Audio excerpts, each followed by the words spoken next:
This episode of Blacktop Banter is brought to you by Crafco, the world's leading manufacturer of packaged pavement preservation materials and equipment for the asphalt industry. Learn more at crafco.com. Hey everybody, welcome back to another episode of Blacktop Banter. And so I have a guest today that we kind of started talking through email a little bit. Actually, was inquiring a little bit. This guy was inquiring about Westcote a little bit at the beginning here or there. You bet. Doing his research. But I got Ryan Wolfsberg. Ryan is a private equity associate with Soundcore. Ryan, you can introduce yourself a little bit more beyond that, please, my friend. Sure. And thank you for having me on, Marvin. Appreciate it. I know it's been a long overdue and excited to jump on and spend some time with you guys. But Ryan Wolfsberg, I'm originally from Boston, Massachusetts. Just a quick little background on me. I graduated from Hamilton College in 2017 up in upstate New York. I played 4 years of baseball up at Hamilton. Was fortunate enough to go play a couple of years professionally after school. Played for a few organizations, 2 independent, 1 affiliate, Sussex County, Oakland, and Ottawa. And quickly realized I wasn't going to be the Mike Trout of the MLB and go make the $300-400 million deal. So didn't want to blow 6 or 7 years of my life in the minor leagues and decided to call it a day and move on and start my professional career. So I was a financial marketing associate with Raymond James starting in 19. Got my Series 7 and 66 with RJ. Transitioned to Merrill Lynch, where I became a financial advisor. I oversaw high net worth individuals' investment accounts, namely some professional athletes and entrepreneurs. I was gonna say, that's where you and I first connected, right? Yeah, definitely. Yeah. So, like I said, man, long time overdue in trying to get this done. But realized that, I love the space. I enjoyed it. I grew up around it, but didn't want that to be my identity in my ultimate career. So I wanted to get into private equity, as you had mentioned before, and I didn't have the traditional background. I didn't have the 2 or 3 years of investment banking experience that you typically see or coming out of an Ivy League school. So I had to get a little creative and decided to quit my job at Merrill Lynch and become a full-time student, and am wrapping up my MBA at the University of North Carolina in Chapel Hill, and started with Soundcore during the middle of my MBA experience last summer. I started as an intern in the summertime, and I'm on the deal origination team with Soundcore. We work hand in hand with the paving team as well. I'm currently on, along with Alex Buse, Jonathan Tannenbaum, Jeff Long are the 3 partners on our team for paving, and myself and Sam Costani are the other 2 junior members of our team. And had a great experience last summer, and was fortunate enough to get offered a full-time position after my MBA. But as I told you before the show, I've been working part-time ever since, and it's really become a full-time job because we're so active in the paving space, and have had a lot of good things going on in the last year. So we're very excited, and again, thanks for having me on. Yeah, man, no worries. It was wonderful to be able to meet that team at National Pavement Expo, right? We had one thing that kind of shot me off guard is how short all you guys were compared to me, but hey, it is what it is. Don't loop me into that one, Marvin. I'm 6'2", but if you look me up, I'm 6'3" on paper. That's one thing about athletes. We'll always we'll add an inch or 2, and we'll take off 10 or 15 pounds. Dude, so. y'all were tall. When I turned around, they're like, "Hey, Marv," I was like, "Okay, all right, I got some time." I'm not even the tallest guy. So Sam's got to be 6'5", I think, at this point. I would have killed to have his height when I was playing. Bro, it was nuts. It was nuts. But I was fortunate enough to meet Alex beforehand, and he's helped us out on a couple calls and stuff here with Blacktop Banner Success Group. But it was great to meet you finally. I joked earlier about how we met when you were dealing with, largely successful human beings with large amounts of capital. It didn't work that way, actually. Through the years, as Westcote has had what I would consider success in Southwest Wisconsin, with what we've built.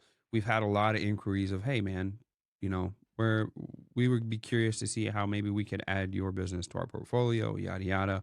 I show people some numbers, and they're like, hey, it was nice meeting you. Hopefully, you see you around. I'm like, yeah, cool. Yeah, I spend a lot of money and spend a lot of time on Blacktop Banner, so that pulls away from there. But one thing I noticed this time was different because we kept a relationship going, right? And most of the time, every other inquiry I've had, they inquire, that's it, it's over, right? But we kept a relationship going. I think your team realized that there was more to me than just Wiscoat, and that's kind of how we kept things going and kept things moving. But essentially, that's how we met. We were able to hang out at Charlotte, which isn't too far away from where you're at there at Chapel Hill and whatnot. And can you just really quick before we get into your baseball career and your asphalt career now, what were your impressions there of the community and whatnot that you met at National Pavement Expo? Yeah, no, we had a great experience there. We had a great few days there and hanging out with yours truly as well. But no, we had a great experience meeting all the different business owners out there that are looking to grow their businesses from all over the country. We're primarily focused in the Upper Midwest, but as I've told you in previous times, we're firstly focused on doing business with great people. Mm-hmm. That's where, and as you had pointed to, I believe the essence in life is in relationships and building Yes. it with good people and people you want to do business with. Because we're on this earth for such a short period of time, and I think that's the most important thing. Honestly, at the end of the day, if you're not doing it with people that you're not excited to go hang out with and um, do big things with together, then that's not a beneficial relationship for either party. So Yeah, I it's think the about biggest take home, experiences, right? Experiences and yeah, relationships. yeah, the biggest That's take home from literally it. NPE I thought was the amount of great people that were there. Very I cool. forget the hotel that we were staying at. I think it was well, I want to say it was the Marriott right across the street, but a lot of the business owners and their teams were staying there, and Mm-hmm. a lot of great times at the bar at the end of the Mm-hmm. day, and a lot of great dinners that we had during that week. And I think just the overall takeaway was the amount of great people and hardworking people that you find in this industry. And it's a blue collar, tough nose, grinding Oh type yeah. industry, and that's as we'll get into it from the baseball side. That's what I'm used to. So Yeah. that's who I can really see eye to eye with and relate with. Yeah, yeah, and you hit the nail on the head. I mean, it's guys that how do I want to put this?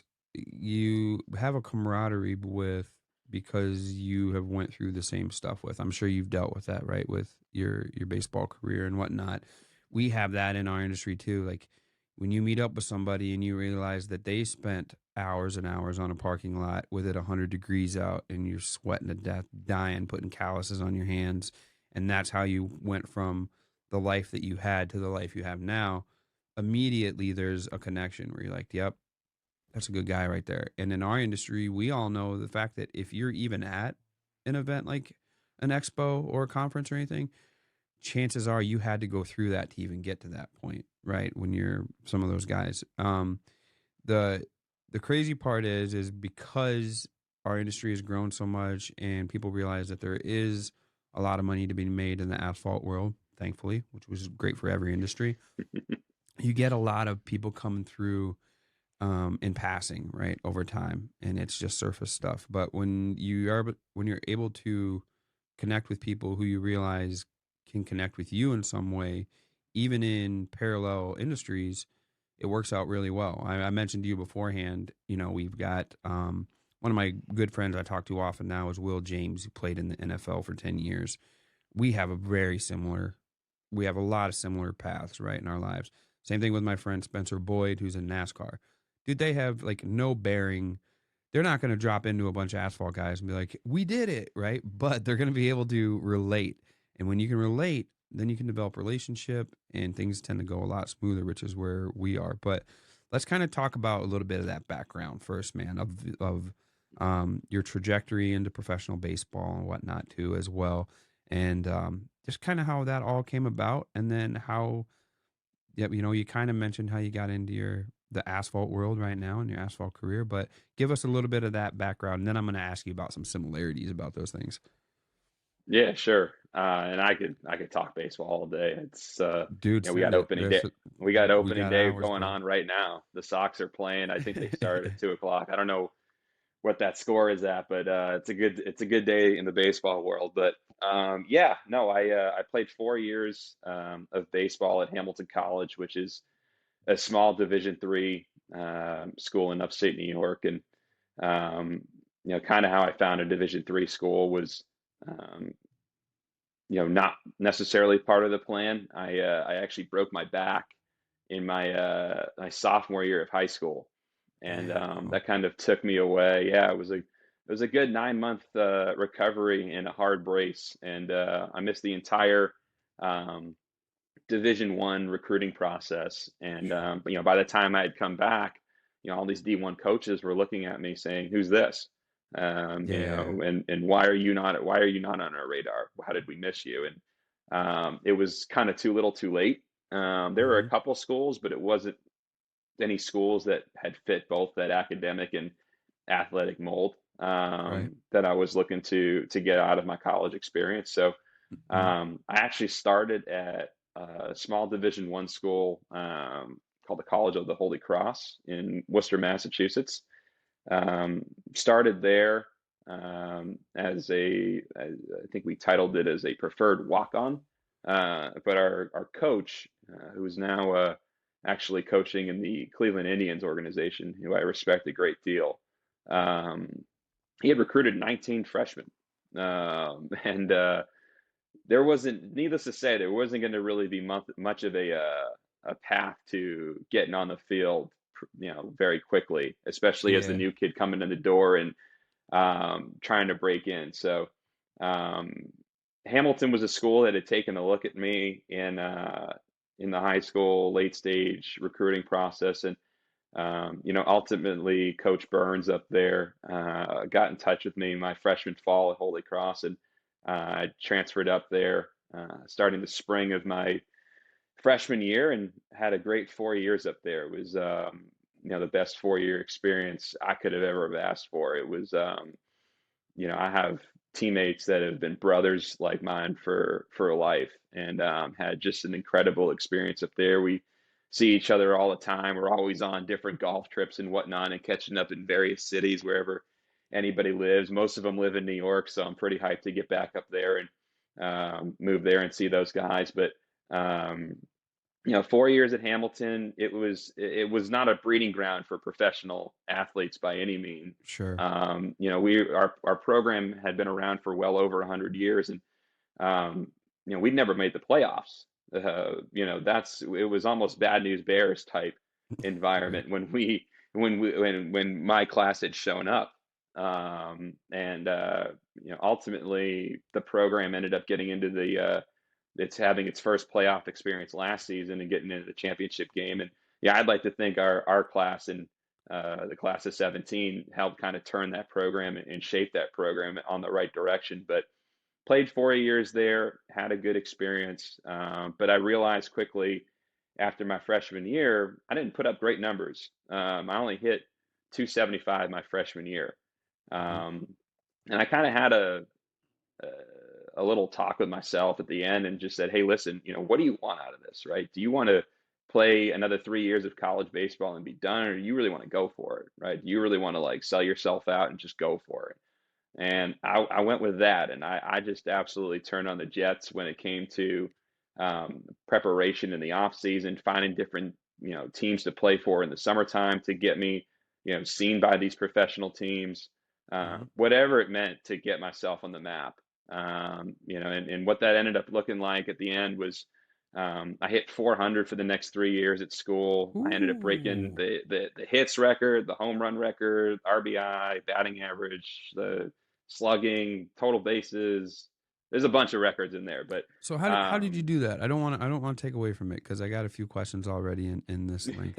But how do you do that, dude? How do you how do you do what you've done up to a certain point and underperform, and then all of a sudden you just decide I'm going to overperform, and then you consecutively overperform? Like, how do you do Not that? Like, alone. Yeah, you don't do it alone. You don't do it alone. I was fortunate. I had two of the best parents in the world. My dad was always my coach growing up, and he was always the best coach I ever had.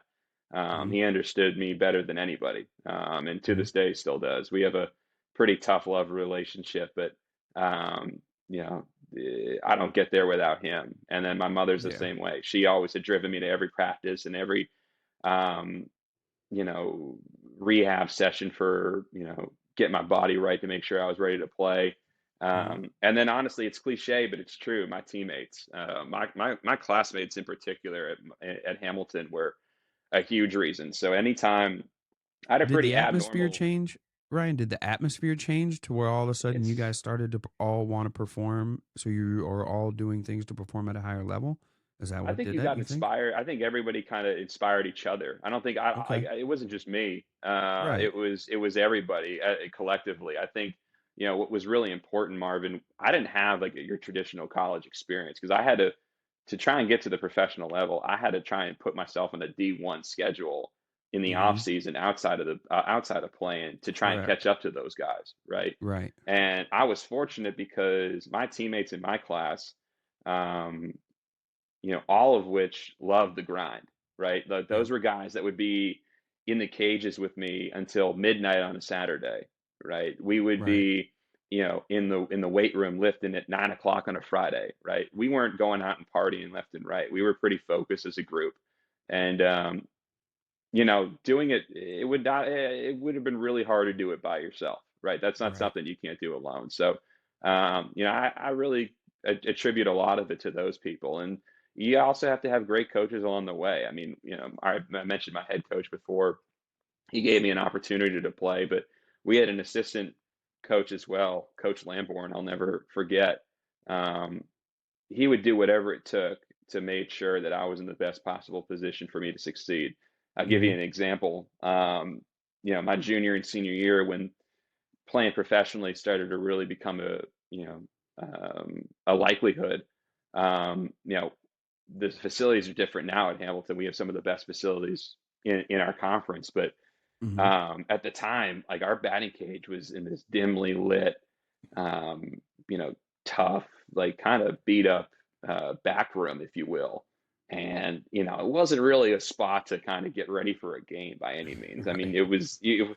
the school was definitely not setting us up to succeed by any Right. means. Right. And my coach knew that. So me being petty, I guess, if you will. I needed to make sure I got ready on the field before every game. Before Yeah. anybody else was out there, I would be out there at 10 in the morning if the game was 4 o'clock that day, and I'd be hitting on the field. And my coach would be throwing me batting practice to get me ready.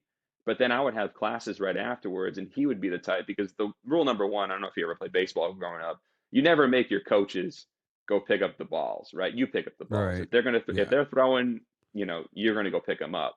He would Correct. never let me pick them up if I had a class. He would say, "No, this is my conditioning. I'm gonna go get it." And I'm like, Oh, "No, really? coach, like this is not how we do it." And he said, "No, this is how I do it. I want to make sure Oh, you're in the right position to succeed."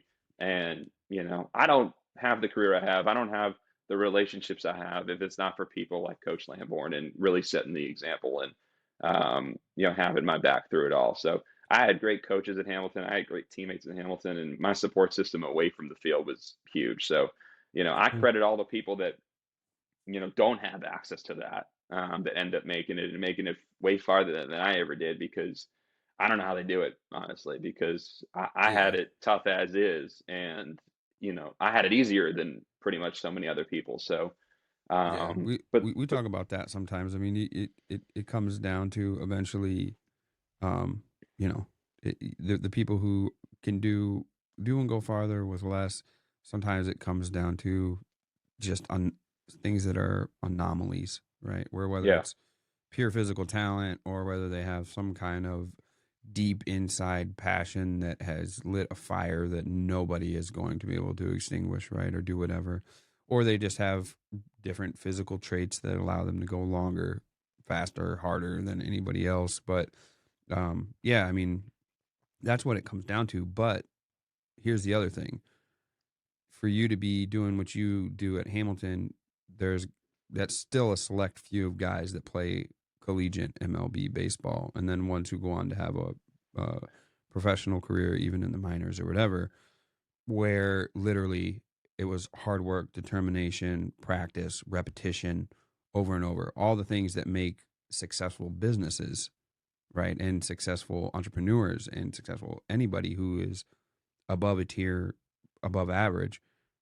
There's fewer of those people, but most of them got there. That crop got there by hard work and determination, right? The outliers that are way above there, of course, like we were saying, Mike Trout, they have something extra, right? So that's a big similarity as we start jumping into that. But I want you to kind of get into how it parlayed into your professional career after Hamilton too, as well. Yeah, it was a long-winded answer, by the way. I'll try and give you the short It's piece all of it. good, But dude. yeah, It no, paints a picture. it's a large part.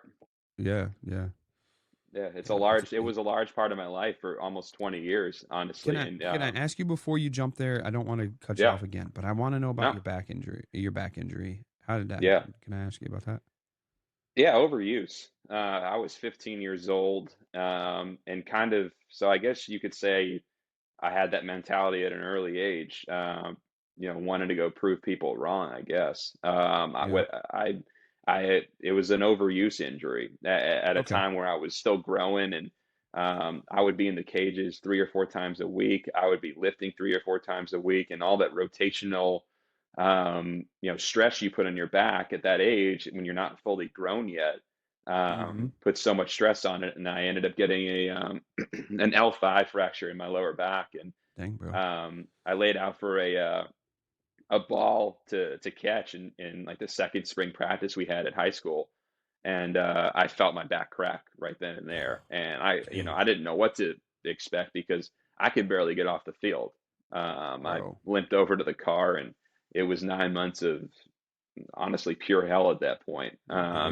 That was a really tough recovery, and being Yeah. away from the game that you love at kind of that young age, Mm-hmm. um, it builds some scars on you. It definitely Oh yeah. puts some wear and tear on you. But again, that's when you kind of rely on your, I don't know if you know sports that well, but Stuart Scott, he's no longer Mm-hmm. with us. He's a former Mm-hmm. Tar Heel. Mm-hmm. The ESPN anchor, when he was Mm-hmm. going through his fight with cancer, he famously said in his speech at the ESPYS, I'll paraphrase, there were days in his fight where he couldn't fight. Now I'm not liking cancer to a back injury, but there were days where he couldn't fight to move forward.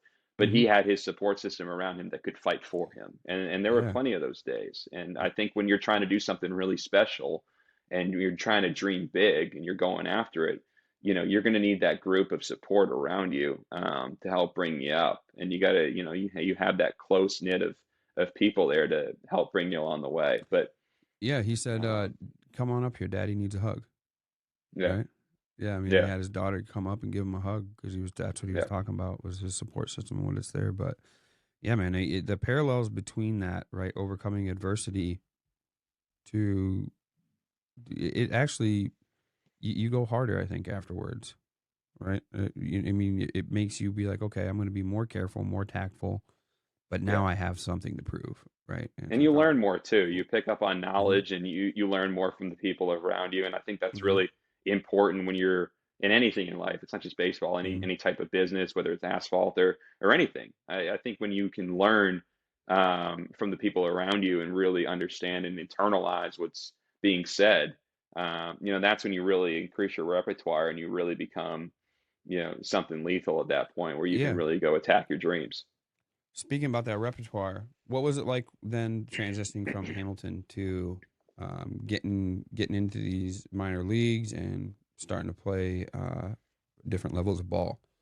Yeah. So, um, you know, putting up great numbers at Hamilton and having success there, it wasn't going to be enough because, as I had mentioned, it was a smaller D3 school. We never had, um, someone really of that magnitude from a professional standpoint, be scouted or evaluated like that. So you needed to do a little bit something more to kind of separate yourself from the pack. So Mm-hmm. I ended up cold calling about 250 different summer ball teams my sophomore year to go play summer ball in the top collegiate league to try and start get my name on um, the map and radar of these pro teams. And Mm-hmm. my first summer in my sophomore year, I ended up playing in Compton, California, in the California Collegiate League at the MLB Academy, and had an incredible experience. I didn't know a whole lot about Compton going into it, other than knowing Compton being Compton, but Right.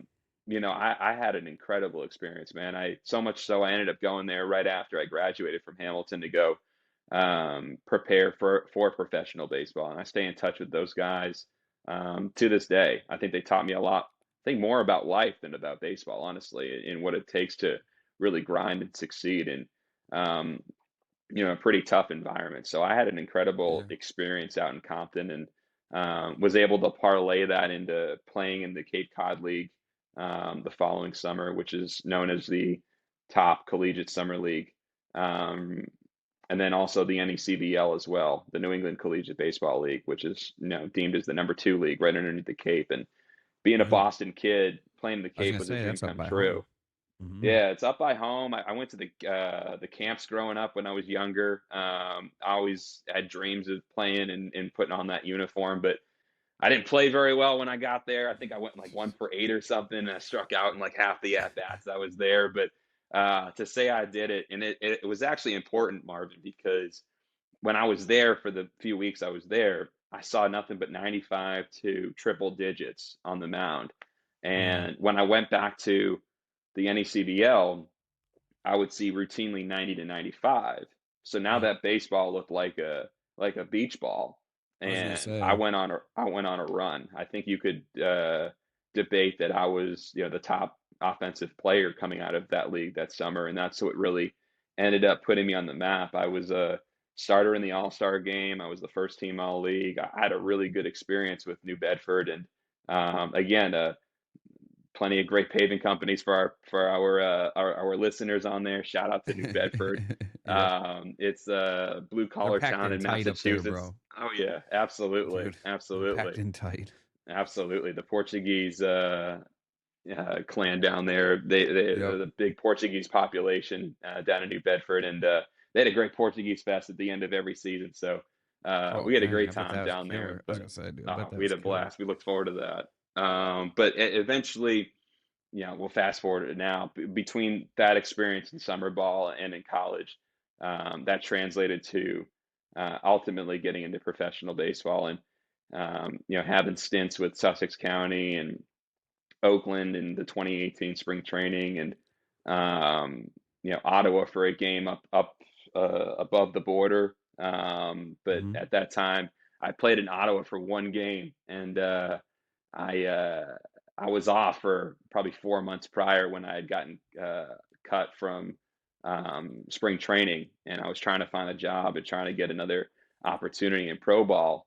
Um, it was really starting to wear on me. At some point you want Right. to go play, right? And I finally got back to playing, and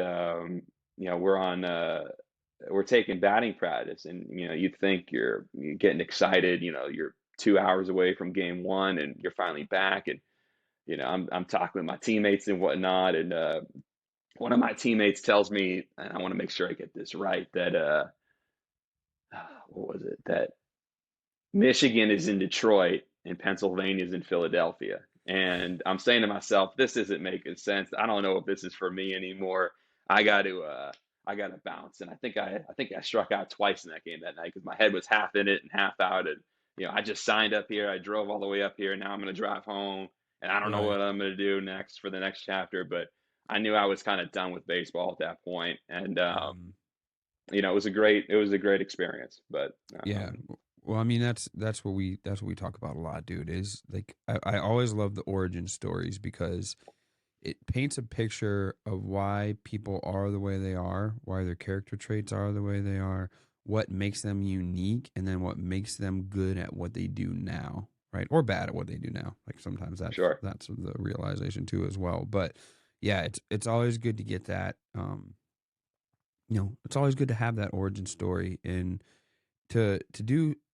That's the main thing I've always come to find out. Somebody who strives to improve themselves, no matter what category they are, or where they're at, or what industry, or what career they're shooting for in their development years, they always end up landing on their feet. A good amount percentage. I won't say always, but they always end up landing on their feet really well, and they have traits that work out well if they're put in the right position going forward. So I want to jump into your career now and some similarities between your baseball career and that. And we're going to do that. But real quick, I want to make sure that we take a break and hear a word from our sponsors. Now that spring is here, it won't be long before we're back out in the field. And a key part of being successful this year is making sure we have the products we know and trust to get the job done right each and every time. That's why we use Crafco for all of our crack and joint sealant needs. Crafco products are safe, easy to use, and consistent in their quality and performance, so we spend less time troubleshooting and more time building jobs. Plus, Crafco's industry-leading service and support team means they're ready to assist with any questions we do have along the way. So, if you're ready to ditch the hassle and the headaches this year, visit Crafco.com and give their products a try. I know you'll be glad you did. That's CRAFCO.com. From their iconic hot boxes to their infrared machines, and now the KM Blacktop Banner Edition seal coating unit, KM International has established itself as one of the toughest and longest lasting equipment manufacturers in the asphalt world. Check out KM International on all forms of social media and be sure to see all they have to offer at kminternational.com. Recently unveiling their electric line of rollers and plate compactors, Dynapac continues to make an impact in the asphalt industry, literally. They lead the way in innovation when it comes to compaction. For their full product lineup, visit Dynapac.com. Dynapac, your partner on the road ahead. Hey there, Blacktop Banner fans. This is Hayden. I am the co-founder of Spot On Site, a mobile app that's going to help you guys scope jobs faster, win more work, and communicate seamlessly with your customers and with your team. We're asphalt contractors ourselves. We run an asphalt paving company based out of Denver, Colorado. So we built this mobile app to help you guys out to ensure that you guys are no longer losing work because of poor proposal presentation, and you're no longer losing money because of inefficiencies and punch list items and all the headaches that we go through as contractors. So check us out. We have a free 14-day trial on spotonsiteapp.com. You guys can try it out, and we'd love for you guys to get started. We know this is a game-changing app that will help you measure and mark your locations in your parking lots, document using time-stamped photos, videos, and comments, and send professional-looking reports to your customers. Check us out, spotonsiteapp.com. Cool. All right, we're back. And don't forget to go check out Spot On Site. But also as well, when we were before the break, we were talking about your career with baseball. And, I didn't get to know you then. Fortunately enough, I've got to know you now as we talk about Blacktop. Now we get to be in this industry, in this realm. And, I like to think that I know what I'm talking about, but it comes out really soon, dude, that there's a lot of guys who are the Mike Trouts in my industry. And I'm like, all right, bro, you guys teach me. You tell me, right? Like, I want to know, but I still find it interesting. It's still my sport, the asphalt world.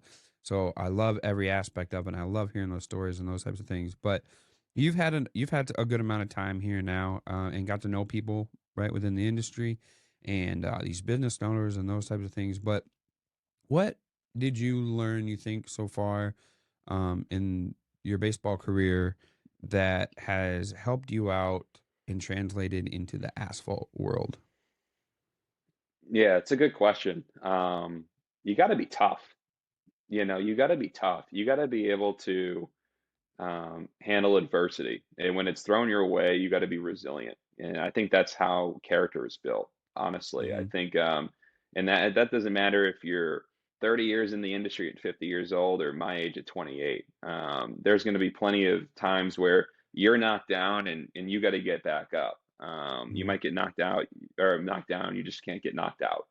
And, people ask me about the baseball career all the time. And I often tell them it was 98% success or 98% failure and 2% success.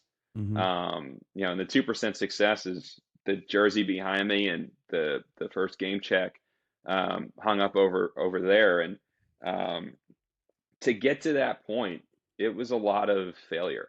It's a Oh lot yeah. of putting yourself out there and having it blow up in your face. Honestly, Mm-hmm. there was plenty of times where there was embarrassment. There was plenty of times where you put yourself out there and it doesn't work out. But you eventually have to understand you have to be comfortable with the uncomfortable. And again, it's cliche, but it's true. I think the biggest you know, thing that I learned in my baseball experience, I was never, the top prospect coming out of high school. I was never the top prospect coming out of college, but I Mm-hmm. worked harder than anybody else, and Right. I wanted it more than anybody Right. else. And at the end of the day, what hurts more, right? The pain of hard work or the pain of regret. And at the end of the day, if I gave it everything I could, then that's all Yep. that matters, right? At the end of the day, if you fail 7 out of 10 times in baseball, you're a Hall of Famer. So, Yeah. when you, Shoot. for example, you face pressure, right? I totally understand and believe in pressure. I think pressure is a thing. I'm not going to sit here and be cocky enough to say pressure is not a thing, but I Mm-hmm. think pressure can be mitigated, right? I think if you Yeah. are prepared to the fullest extent and you did everything you could to get that and achieve that goal of yours and it doesn't work out, well, then you did your job. You control what Mm-hmm. you can control. And I think it's the same. And I learned that when I was playing baseball in many hard ways and tough ways and whatnot. But I grew from it. And I think that's what Mm-hmm. I've really started to experience in the asphalt world as well. There are a lot of really good people in this industry, a lot of people that have built family businesses 20, 30, 40 years, generations on generations, Yep. who I can guarantee you, we bring anybody on this show, will tell you about their failures and their process to, getting to the top. I mean, we were talking about it before we jumped on. Blacktop Banter has not always been this really great podcast, right? Like it took plenty Right. of time and plenty of, Dude, blood, go sweat, back and and look at those tears, first quite episodes. frankly. Yeah, Dude, to I don't get to even want to look at where them. you I are. cringe, bro. Yeah. That's what I'm saying, to get where you are. And I think Mm-hmm. being able to really kind of ground yourself and, at the end of the day, you know, work harder than anybody else. More often than not, you're going to find your way to the top. You just need to Yes. know where you're going. You need to know that destination, and you can't waver from that. At the end of the day, it might be a little bit of a zigzag route there, but you're going to Yeah. get there. And you just need to trust the process and trust where you're going. And I see that in the asphalt world as well. I see it in the Mm-hmm. private equity world. I Mm-hmm. see it in any business landscape. Going to UNC right now in business school, we have a lot of talented professionals that are going into investment banking, commercial real estate, construction, Mm-hmm. a lot of different types of businesses. And you see a lot of similar qualities in everybody in that they have all dealt with failure. And it's at the end of the day, what's important is how you respond to that failure and how you show that resiliency. Do you think that the successful businesses, like those family businesses and people who have built it up, um, you know, do you think that there are similarities and traits that those people who built those businesses have? Do you see that when you guys talk to people? And I know Soundcore does a great job of going out, getting to know the people, getting to know the business owners, and really understanding them as people. Are there similarities or traits that these guys have that are the same, and gals that have made it successful in the asphalt world to the scale that Soundcore shows interest? 100%. And I think what's really inspiring, quite frankly, from Soundcore's perspective, it starts at the top for our team. Mm. Um, our founding partner, Jarrett Turner, has really put together a really strong, tight knit um, team of partners and junior staff members.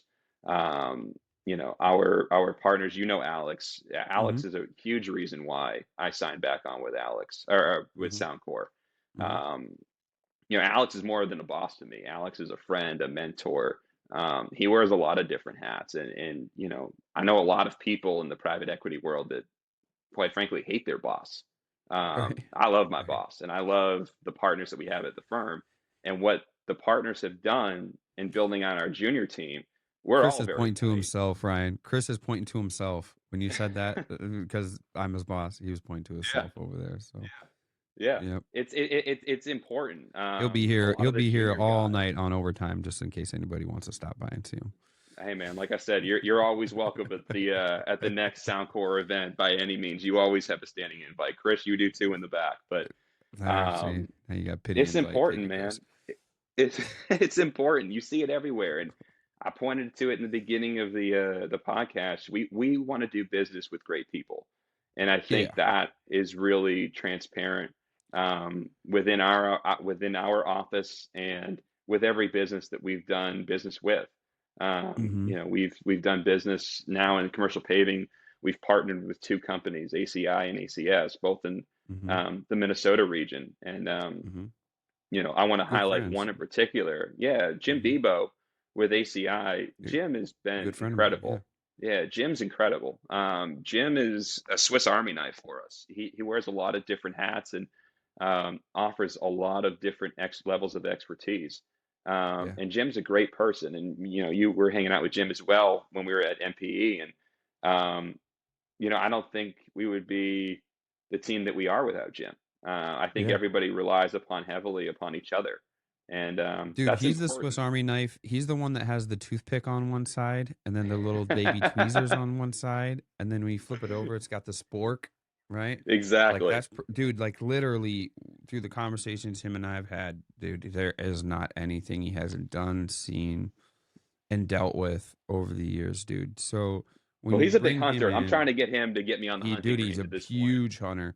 He's a Yeah. huge hunter. Has a lot of bird land and stuff there too, dude. He's a man's man. We'll put. He's the Ron Burgundy. Jim Bebo's the Ron Burgundy of the asphalt world. We'll say. I I agree, and I think we have to. Yeah, I think we have to do something now with that. We got to coin that. We got to yeah. coin that. Jim Burgundy. Yeah, dude. So the thing that I'm curious about, right, is you've had a chance to evaluate a fair amount of companies now and the leaders that are there, to kind of get into closing. You've been able to see the traits and personalities and which ones have succeeded and which ones haven't. What would be advice? And you've had, like you said, you worked hard, overcame obstacles in your professional career and things in the baseball world. What advice do you have for people who just want to succeed, right? They have something they want to do, whether they want to build a company that is large enough and efficient enough and well oiled enough that a private equity company shows interest, and maybe acquires whatever, if that's their goal, or whether they want to become a professional baseball player. Like, what advice do you have for people who just want to succeed? What does that look like? What does that framework look like for people who want to succeed at something? I think the biggest thing, Marvin, is being a lifelong learner, and I think really, putting together a good group of people around you to help you get to where you want to go. I think at the end of the day, you need to dream big. And I think if you're not failing a lot to get to your ultimate goal, then you're not Mm-hmm. dreaming big enough. At the end of the day, you need to really,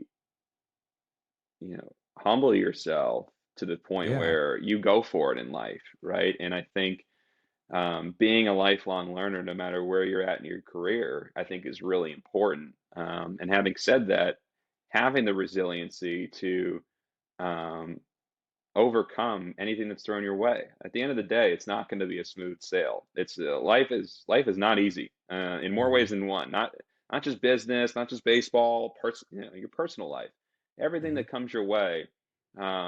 It's not easy. And at the end of the day, you're going to have good days, you're going to have bad days, you're going to have really bad days, and you're going to have really great days. But Mm-hmm. at the end of the day, you need to stay, very level-headed, not get too high, not get too low, and stay the course. And I think ultimately, if you have that overall vision for what you want to accomplish with your business or with your life, both professionally, personally, or whatever, I think as long as you stay the course and trust that you're going to get there one way or the other, and you have a lot of people surrounded around you that want to see you succeed, Mhm. um, and also too, I mean, you get inspired by the people that don't want to see you succeed. Yeah, I Um, do, you know, dude. I, you This know, this I this whole thing's been founded on haters, bro. It's yeah, fantastic. I yeah. Trust me, I appreciate got a them long more than they list. ever know, bro. Like I Oh yeah, couldn't do it without them, and I yeah. hope they keep coming. Honestly, Yeah. And through baseball, through the career, I can't tell you how long my list of haters is, dude. honestly. And you can say it's wrong, you can say it's right. I'm fueled by it. And I think at the end of Dude, the day, same. that's what is going to get me to the finish line is remembering being told I couldn't Yeah, do it or being same. told that, This was dumb. I Like wasn't the give right up. person for the job Yeah, or I wasn't, dude. going to make it or I'm dreaming too big or looking at me wide-eyed for what I want to do down the road. Yeah, as long as you can block that out and remember at the end of the day, who you're doing it for and what you're looking to do, and you stay the course, you're going to be golden. Cool, man. I appreciate it a lot, dude. It's a great piece of advice, and yeah, I mean that's anything. That translates to anything, right? Which we there's a I give an example, dude, and then we're going to talk about your socials and where everybody can find you and find info on Soundcore and whatnot because we want to help people connect to you all if they feel like that they're a fit or a match or whatever. But Sure. um, I met somebody. So I was in Boston, meeting with a company that we consult with and a sponsor of the podcast, 800 Pavement Network. Shout out. Um, and I was on my way back, dude, on a flight, and the flight had been get delayed, and we realized we were going to get caught in Detroit and have to stay overnight. And literally, I could almost see Madison, Wisconsin from Detroit, and couldn't get a flight to get me there that night. So we ended up having to stay and whatnot. And I remember having this conversation with a young lady, and she was like, "Yeah, I'm headed to an expo from here, but I'm not going to be able to fly out. I'm going to Phoenix, Arizona, I think." And I was like, "Oh, really?"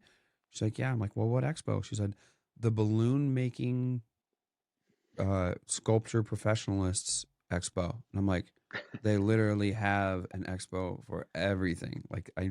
So then I said, like, "Show me some of your work. Like, I got to see like why someone would get invited to this and the fact that there even is one." Dude, it was some of the most amazing shit I had ever seen a human being could build out of balloons, right? And I'm like, dude, the amount of time and work that it first took you to put this together is amazing. The fact that you had to trial and error so many times to become an artist like this is amazing. And she was like, everybody thought I was crazy, right? And I'm like, well, F them now. Like, Exactly. like, dude, you get invited to this conference where you're getting paid buku bucks and being part of it because you make badass balloon sculptures. And she's like, I just wanted to be the best. And I'm like, Yeah. totally, like, dude, totally good story. We'll see if you can You get know, us a couple guest passes for that next one because Phoenix and dude, Scottsdale are my second home. So dude, let's I get would back out love to there. go, bro. Dude, I'd love to go. You know what I'd like to? I hope she gets to make them for hole 16 on the Waste Management No Open way. for, Yeah. dude. Then if we get tickets, I'm totally going, bro. Did you see that? I've probably seen him then. I've been plenty of times. One of my old agents had a box on 16 every year, and Dude, we'd go, and it's a fun it's time, man. We were actually ridiculous, out there bro. this year, and for the Super Dude, Bowl as you well. better And invite me next time. I seen it on the Netflix documentary yeah, for the golf exactly, for golf, full swing. dude. And it was yeah, full swing, dude. It was crazy, bro. Yeah, dude. We golf a lot around here, dude, because there's not very much to do. So we golf a lot. I'm never gonna be good. Sometimes I'll surprise the guys and beat somebody, and I rub it in like immensely because I'm not good at all.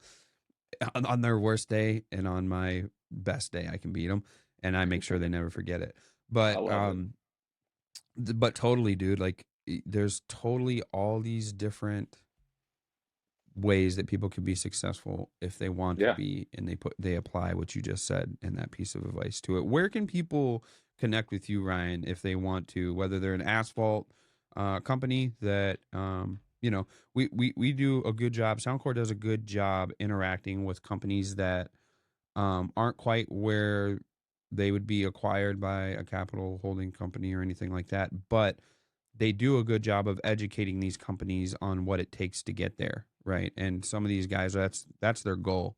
Like there's guys that are in the Blacktop Banner Success Group, that's their goal.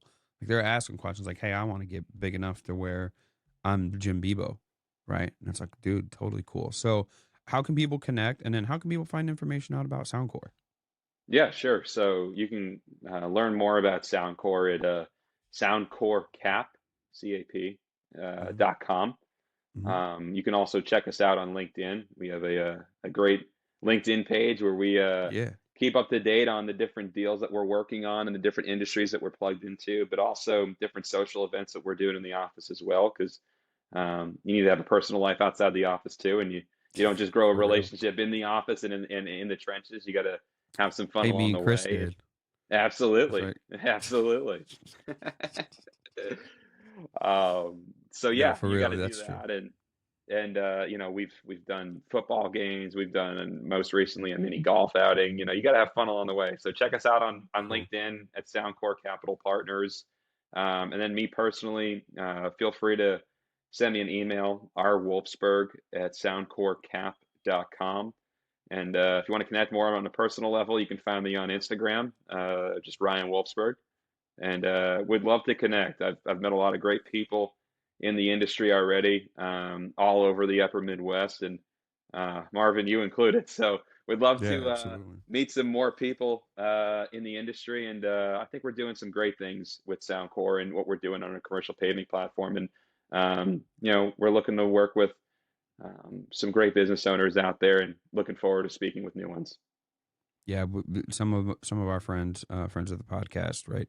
Their companies partnered with Soundcore, and I've never heard anything negative at all. Like all these guys saying, "Yeah, it worked out fantastic. It's been a great experience." So, if you know, if that's what you need as a reference from somebody that more than likely, if we say their name, you'll know they're there. So, be I totally appreciate it. cool. Dude, I really appreciate you coming on with us today. It's been a fantastic conversation, giving us a peek of your journey, where it is here. I really enjoy the aspect that our industry, the asphalt industry, has all these careers and availabilities for people of all kinds to give them a home and help them succeed and help them work together and collaborate with all of us as a whole. Dude, it's totally cool, totally fantastic. Never did I ever think that I would be having a conversation like this with you, and here we are. So, dude, I really appreciate your availability to be able to do it and to come on and share with us today. So, for myself, for Ryan Wolfsberg, this is Blacktop Banner, and as always, we speak asphalt. Peace.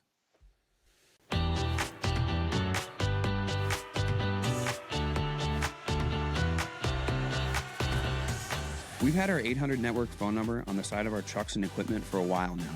And having branding power over your competition who has a complicated phone number versus 1-800-ASPHALT or 1-800-BLACKTOP makes it easy for people to remember, and all the calls go directly to you. Plus, when you join the 800 Pavement Network, you're joining over 300 pavement contractors who have generated over $2 billion in combined total sales. You can call 1-800-PAVEMENT, or you can go to the website 1-800-pavement.com and you'll find them. If you've been listening to the show for a while, you know that I've been using Stencil Plus for years. They have everything I need for line striping jobs, from multi-piece stencils, stencils with different thicknesses, stencils for the big box stores, custom stencils, and they have free shipping on all orders within the U.S. Plus, for a limited time, friends of this podcast can save an additional 10% on all orders at Stencil Plus. Just use code BB10. That's BB10, as in Blacktop Banter, at stencilplus.com. From spray tips, pour pots, street brooms and handles, flagging tape, chalk lines, and more, Liberty Supply is a one-stop shop for all your asphalt tool and equipment supply needs. They've been an invaluable resource for us, and owners Sam and Mike are great guys. They're ready to help you with anything you need. What more could you ask for? Visit their website at libertysupply.biz or call 800-397-9907 and tell them Marvin sent you.